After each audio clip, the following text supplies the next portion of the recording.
अहो मला जर कोणी पळवून नेलं तर तुम्ही काय करणार? काय विचारत्यास? अहो सांगा ना. अगं मी त्याला म्हणणार पळवून का नेतोयस बाबा, हळू जा, मी कुठं अडवणार आहे. शिंदावशी कशी दिसते मी? चांगले दिसतेस, चेहरा भोळा आणि लपडे सोळा. जा शांबडे. तुला माहित आहे जिथं आपली इज्जत नसते ना तिथं सारखं सारखं जायचं नसतं. म्हणजे तुम्ही उद्यापासून घरी नाही येणार? हॅलो, कुठं आहे हो तुम्ही? ऑफिस मध्ये का रे? ते शेजारचे संगी पळून गेले म्हणून विचारलं. आहे का काय? अगं आई, तुझ्या सुनाला थोडं रागवत जा की, कसला बेचव स्वयंपाक बनवत्या. होय का? अगं सुनबाई. बोला की सासूबाई. भाजी कसली बनल्यास? नुसतं मीठ टाकून ठेवल्यास त्यात.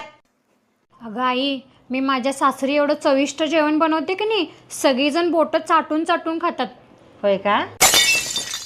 सुनबाई, तू आजपासून अजिबात जेवण बनवायचं नाही. ठीक आहे सासूबाई. आता आपल्याला रोज चविष्ट जेवण खायचं आहे. बर सासूबाई. आजपासून रोज जेवण माझी लाडकी लेकच बनवल.